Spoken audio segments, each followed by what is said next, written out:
Here's the problem with taking a new Range Rover on the Canning stock route. It would not survive. Now I want to show you something. I've got it lying here somewhere. Where is it? Established in 1996, 4xOverland is the world's first global overland expedition channel. Join us as we explore the world by four-wheel drive. A blustery winter's day. Welcome to my vlog. Canning trip has stirred up so many thoughts in my head, and the guys too. We got together last night and we have decided that we've created something a little special and that we're going to do more. We are going to do more. So to be the first to get those, join us on Patreon and help make them possible. One of the things that occurred to me was that that show, what we did in the Canning, was enabled because I had a budget. I actually had some money to spend, and most of the money, yes, went on to getting the Range Rover ready for the trip. It was not an inexpensive exercise, but the point is we had the resources, and the results of having more resources, we were able to do that. So I invite you to support the show on Patreon. Today's vlog is actually as a response to an email, a YouTube comment. And the YouTube comment said, and it's not unreasonable, really, if you think about it. If you don't know a lot about four-wheel drives, or certainly a lot about overlanding, you might ask this question.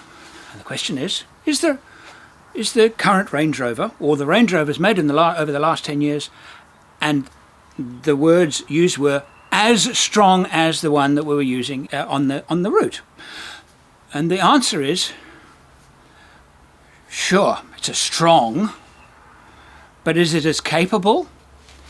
Now, it's not a simple question of saying, well, is it as capable? If you took both of them off-road now, in really tough off-road conditions, some tough off-road conditions, the new Range Rover would be better, because those tough off-road conditions would mean that it need those electronics, incredible traction control that Land Rover has developed and installs in all their vehicles and relies on it for good performance because of the lower clearance, lower profile tires, and all of those things that make them good road cars don't make them good off-road cars. Compensate by give them very clever electronics and make them very able off-road.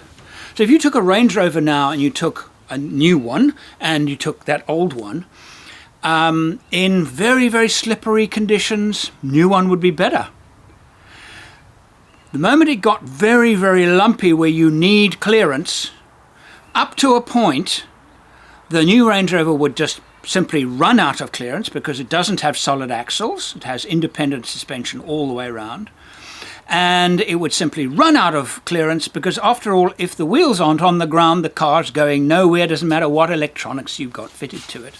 And at that point, the old Range Rover, because it has really high-profile tires, lots and lots of vertical rubber, which turns into lots and lots of horizontal rubber when you let the tires down.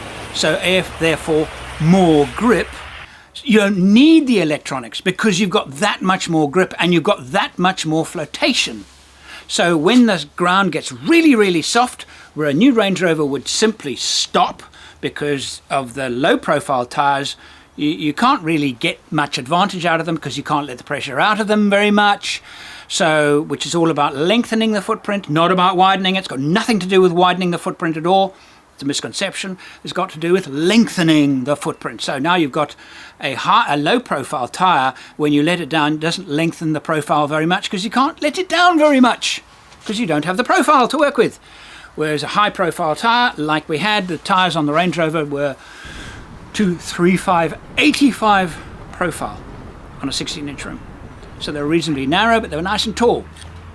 So up to the point where the new Range Rover would just simply say, okay, I've run out of traction, I've run out of grip, my wheels are no longer on the ground because I've run out of clearance. The old Range Rover would eat it for breakfast and carry on going, and only be then matched by vehicles with similar wheel sizes, high profile tires, and lockers on the differentials, which of course the Range Rover doesn't have. So then that vehicle would then outperform the Range Rover because it's got lockable. Where the Range Rover shines, the old one, is incredible axle articulation. Absolutely, it's about 80 centimeters. It's slightly less than that, 80 centimeters, but it's massive. No car, no standard road car made has, as far as I know, has that axle travel. So it has massive axle travel because it has no stabilizer bars. And it has solid axles, which means where no tire goes over a lump, the clearance gets bigger, gets better. Where it's independent, it gets lower. It's a fundamental difference. Solid axle, as the wheel goes up, it lifts the body and the chassis and the drivetrain over, and it increases clearance. Whereas independent suspension, the wheel does this, actually reduces clearance. It's another reason why solid axles work better off-road. They just do. But they don't work as well on-road, and that's why manufacturers are have moved away almost completely now. Only the hardcore off-roaders, how many of them are left, have solid axles. 70 Series Land Cruiser, even the G-Wagon is no longer, same reason. It's lost, it's relying on electronics because it's now got independent, and I believe it's amazing. I believe they've really done an amazing job with the new Geländewagen. I'm sure they would. Grenadier, solid axles. Jeep, JK Jeeps, solid axles. What else? Okay, so those, the JK Jeep is the people at Jeep that designed and developed that vehicle. There's no question about it.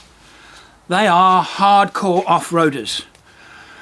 There's no question about it because they have not succumbed to that pressure of building a vehicle with independent suspension because they know the market. They know their market very, very well. So back to the Range Rover. Now you've got a vehicle like the old one, which is not very good on-road at all, really good off-road, in fact, spectacularly good off-road for a vehicle without differential locks. Of course, I'm talking about axle differential locks. I'm not talking about the center transmission lock. They should never be confused. They do two different things. But in terms of the trip like the Canning stock route, here's the problem with taking a new Range Rover on the Canning stock route. It would not survive.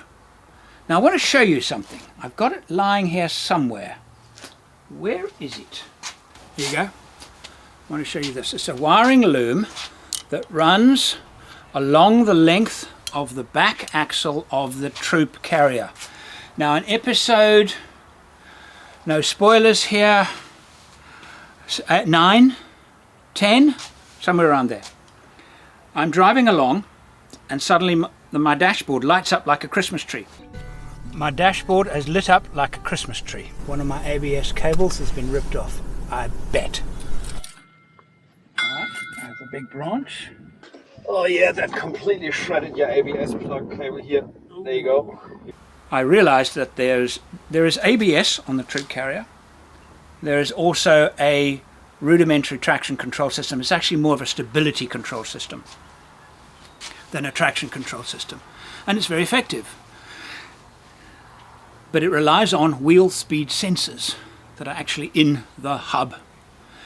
And what happened was a stick with an impossible route around the axle. It came up in between the spring and the shock. That's the most impossible angle, and then hit the cable straight away. Snapped off that. Okay. And so lights came on. Realized pretty quickly what it was, checked underneath the car, and we found the culprit. Now, the Range Rover new one, and cars like it, rely so heavily. The Range Rover's entire four-wheel drive system relies 100% on its wheel speed sensors. It's how it works. It's like we rely on our lungs to breathe. No lungs, we don't live. No wheel speed sensor, the car stops. It cannot drive. This was, I wouldn't say impossible to repair. Difficult. Because the actual plug itself that goes into the sensor, the wire actually pulled out of the plug. Okay. Imagine that happening with a new Range Rover. The car would have come to a standstill. Very probably the suspension then would have gone into a lowered mode. Okay, so you no longer have clearance, not nearly enough to do a trip like the Canning. Okay, and the wheels would be hanging in the air if you were on rough ground. The traction control would turn off, which means the center transmission drive would turn off, and you would no longer have a four-wheel drive vehicle. Which wheels would be driven by the system without all four-wheel sensors working? Now, in the case of the Land Cruiser, the lights came on. I no longer had traction control and I no longer had stability control for the remainder of the trip. The car operated perfectly. I just didn't have those two safety devices. They're both safety issues. Safety equipment. I didn't have it. I didn't need it, but I didn't have it because I couldn't repair it. I took this into a workshop. I was going to do it myself, but I realized that without a lift, it would be a really, really difficult thing to. And they didn't charge me a lot, and they replaced the wiring loom. Okay. Got back into the car and started it up, and it worked without. I didn't need to even plug in an ECU scan gauge or anything. And apparently, what happens with the troop carrier, which is a relatively simple vehicle, it will go through its diagnostic checks. When you start up, see everything is connected, lights go out, A1, and it'll record the fault in the computer on the ECU. It'll report it, but as a solved, so not an ongoing fault. So as a past fault. No effect on the vehicle in any way. I do not need to take it to the dealership to have that cancelled, corrected, reset. I don't need to do it. That is not the case with a Range Rover. You have to have it reset. Now, in that particular case, we would have been driving and the vehicle would have stopped, probably gone into limp mode, suspension probably would have settled, and or stopped altogether, depending on, they're very complicated. So now you have a vehicle that will not go. So we would have had a catastrophic, what I call a catastrophic breakdown. If we had been able to repair it, could we have continued driving with a normal vehicle with all its major functions working? I don't know. My guess is we would have had to get a computer in to reset it, had we been able to repair it. In this particular case, this was not repairable at the side of a track, not even with a bush fix, because the plug had actually pulled out. Right. So the Range Rover would have been broken down. Okay, no, all right. That's unfortunate. Broken down car in the middle of the Canning stock route. What happens to broken down cars in the middle of the Canning stock route? That's what happens to cars that break down in the Canning stock route. When you have a catastrophic breakdown that you cannot pull the vehicle out, the cars are abandoned because you can't get a flatbed truck in to pull it out. You have to tow it out. And if you don't have clearance, you cannot tow it out. You abandon it. And all this is very, very sad because the new Discovery is exactly the same. It's exactly the same. And I'm watching the user groups with these, I mean, personally, the new Defender doesn't do a lot for me where it looks, but some of them look, yeah, they're dolled up and they look.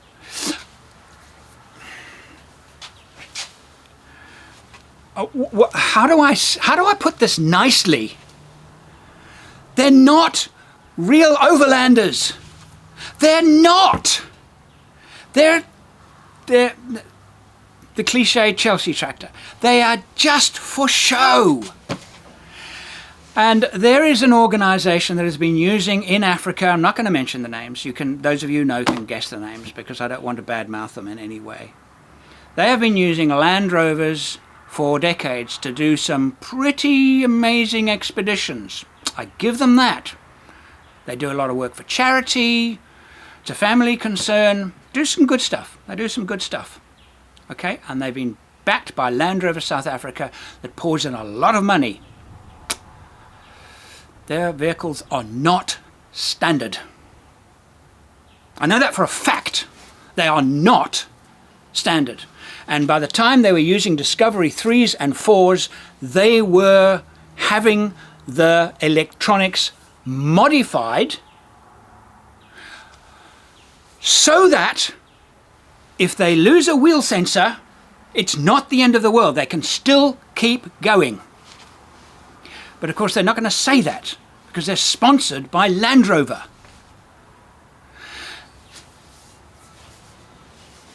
What we're driving now, the Range Rover, is Land Rover's legacy. And I look at, and I've still got a soft spot for the Land Rover brand because they were and in some ways they still are, the leaders in four-wheel drive technology. The first ones with traction control. The early ones were terrible, but they are now as good as, if not better than, any other manufacturer at traction controls. And they're obsessed by them because the new Defender should not have needed traction control. Build a vehicle that does not need it and then add it, like the Jeep JK Rubicon has got a brilliant traction control, brilliant hill descent control, because they built a car that doesn't need it. It's amazing without it, and then they've added it. And the reason why it's amazing without it is because of two things. They've got solid axles, and B, you can put big, fat, tall tires on it.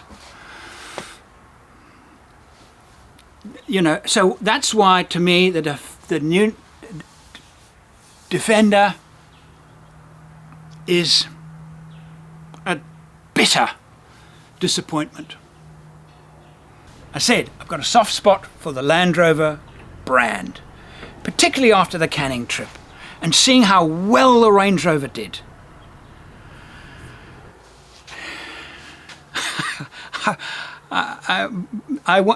From Discovery 3, I'm not interested. I'm just not interested in your cars anymore because you're no longer building overland touring expedition vehicles. And that's a real pity because if you did, it would be amazing. That's me. Thank you for watching.